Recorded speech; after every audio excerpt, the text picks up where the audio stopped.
मित्रों, श्री योग माया नक्षत्र ज्योतिष समाधान केंद्र में आपका स्वागत है। आज मैं आपके जीवन के विषय में कुछ विशेष बातें बताने जा रहा हूं। अनेक ज्योतिष आचार्यों से आपने कई बार अपने समाधान प्राप्त किए होंगे, किंतु जो मैं समाधान आपको बताने जा रहा हूं वो विशिष्ट है, विशेष है और मेरा विश्वास है कि आपको इससे अवश्य लाभ होगा। प्रायः ज्योतिषाचार्य लोग राशियों के अनुसार या जन्म राशि के अनुसार आपको आपका वर्षफल बताया करते हैं, किंतु मित्रों मैं जो आपको बताने जा रहा हूं वह राशियों में नहीं बल्कि नक्षत्रों के अनुसार होगा। राशि 12 होती हैं, नक्षत्र 27 होते हैं। एक अभिजीत नक्षत्र सूक्ष्म काल के लिए आता है।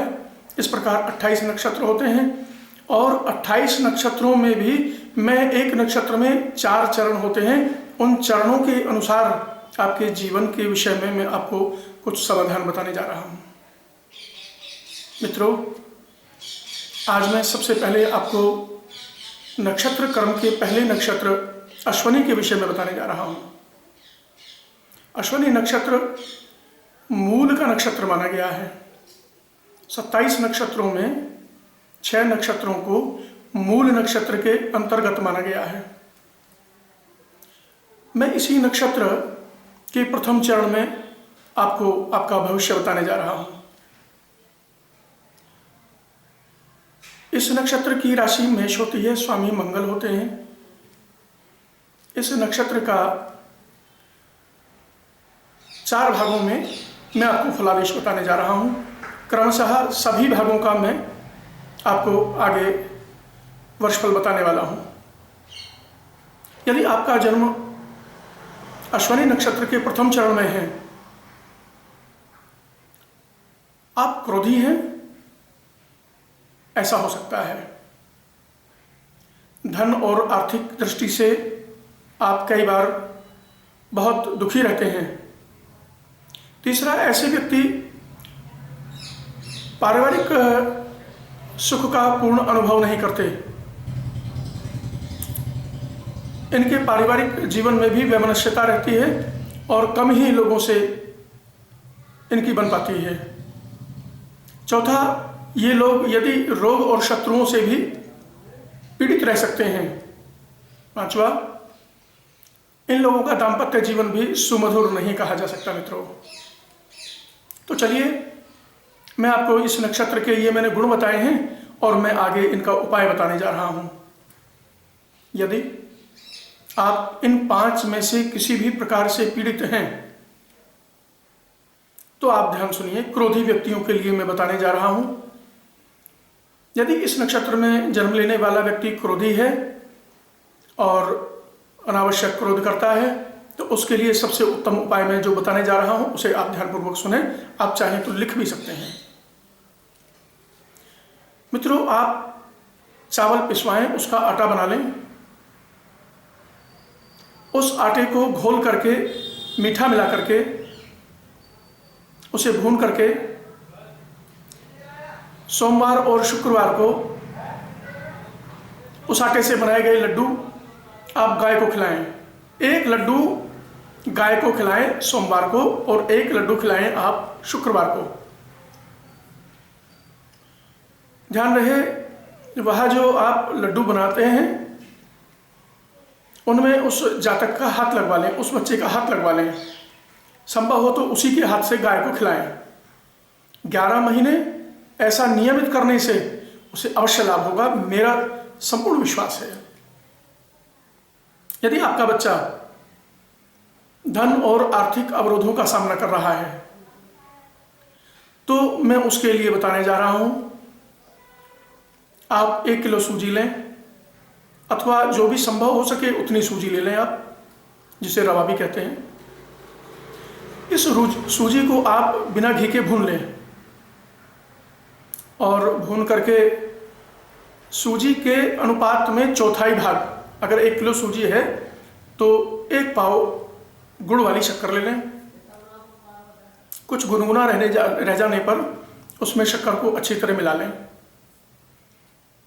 अब हिंदी महीने के पहले मंगलवार को, जैसे चैत्र का, वैशाख का, ज्येष्ठ का कोई महीना है, हिंदी महीने के पहले मंगलवार को आप उस सूजी में से कुछ भाग एक गोले में भर लें, जो खाने वाला गोला होता है।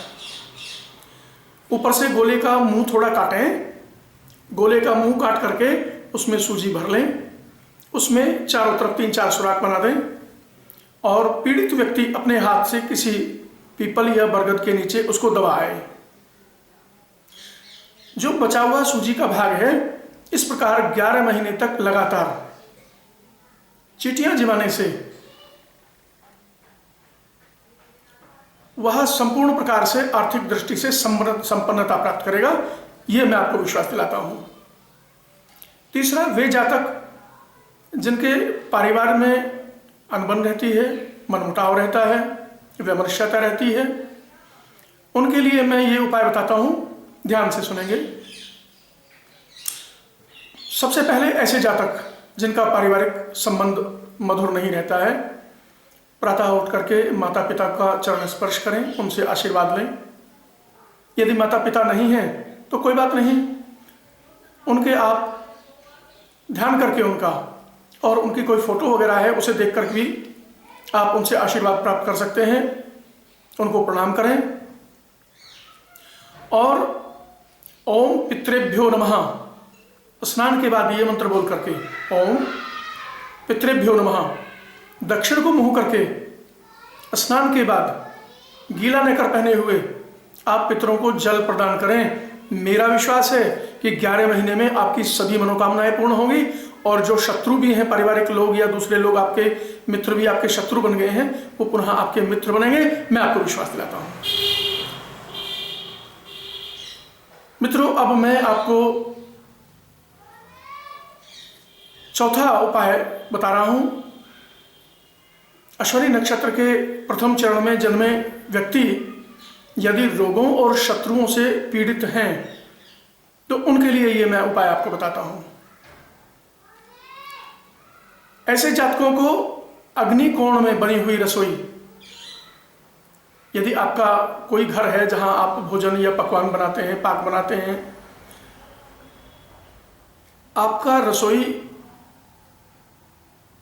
यदि दक्षिण पूर्व के मध्य की दिशा, जिसे हम अग्निकोण के नाम से जानते हैं, यदि उस दिशा में है तो अति उत्तम है। यदि आपकी रसोई अन्यत्र किसी और दिशा में है तो कोई बात नहीं। ध्यान रहे कि भोजन बनाने की व्यवस्था जो है वो आप अग्निकोण की तरफ करवा दें। अग्निकोण में बने हुए भोजन में से आप प्रतिदिन 3 भाग निकालें। पहला भाग गाय को दें, दूसरा भाग आप कुत्ते को दें और तीसरा भाग जो भी श्रद्धा हो वो कौवे को दें। इस प्रकार यदि 16 महीने आप इस उपाय को करते हैं, 16 माह, तो मेरा विश्वास है कि आप सभी प्रकार के रोगों और शत्रुओं से छुटकारा पा जाएंगे। यदि असाध्य रोग है तो आप डॉक्टर और वैद्य से भी विचार विमर्श करें, उनको ना छोड़ें।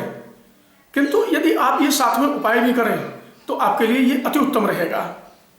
जो डॉक्टरों की दवाई नहीं लगती है वो भी लगेगी, ऐसा विश्वास है मेरा।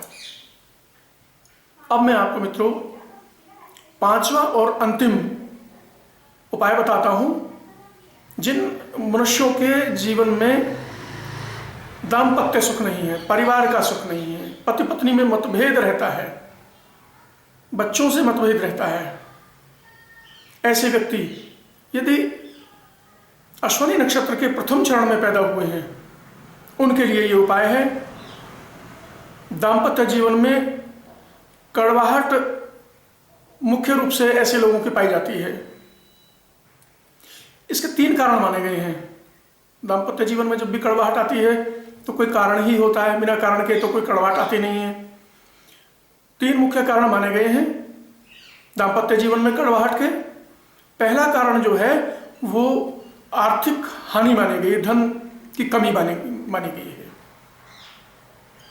आर्थिक संकट। और दूसरा कारण जो माना गया है वो माना गया है आपसी विश्वास की कमी, क्योंकि कोई भी परिवार आपसी विश्वास के बिना चल नहीं सकता। पति को भी पत्नी का विश्वास करना होगा, पत्नी को भी पति का पूर्ण विश्वास करना होगा, तभी परिवार चल सकता है। यदि अविश्वास है, विश्वास की कमी है, तो निश्चित रूप से वो परिवार कभी सुखद नहीं रह सकता, सुखी नहीं रह सकता। ये दूसरा कारण माना गया है, अविश्वास। और तीसरा कारण माना गया है पति पत्नी के संबंधों में किसी तीसरे व्यक्ति का प्रवेश। मेरी बात अन्यथा ना लें, वो तीसरा व्यक्ति कोई भी हो सकता है, परिवार के लोग भी हो सकते हैं, ऐसे अहंकारी लोग भी हो सकते हैं जिनको किसी दूसरे का सुख अच्छा नहीं लगता, ऐसे लोग भी हो सकते हैं जो पति पत्नी को अलग करने के, उनका तो काम ही ऐसे लोगों का रहता है कि जो किसी को भी सुखी देखते हैं ऐसे लोग जल बन जाते हैं, इधर उधर की लगाया करते हैं। तो 3 कारण मुख्य रूप से माने गए हैं। अब इन तीनों कारण में से यदि कोई भी कारण आपके पारिवारिक सुख में अवरोध का बना हुआ है, दाम्पत्य जीवन को कड़वाहट में बना दिया है, और ये 3 कारण हैं या और भी कोई अनेक कारण हैं, तो ऐसी स्थिति में जो गृह स्वामिनी है उसको अग्निकोण में मुंह करके मीठा भोजन बनाना चाहिए।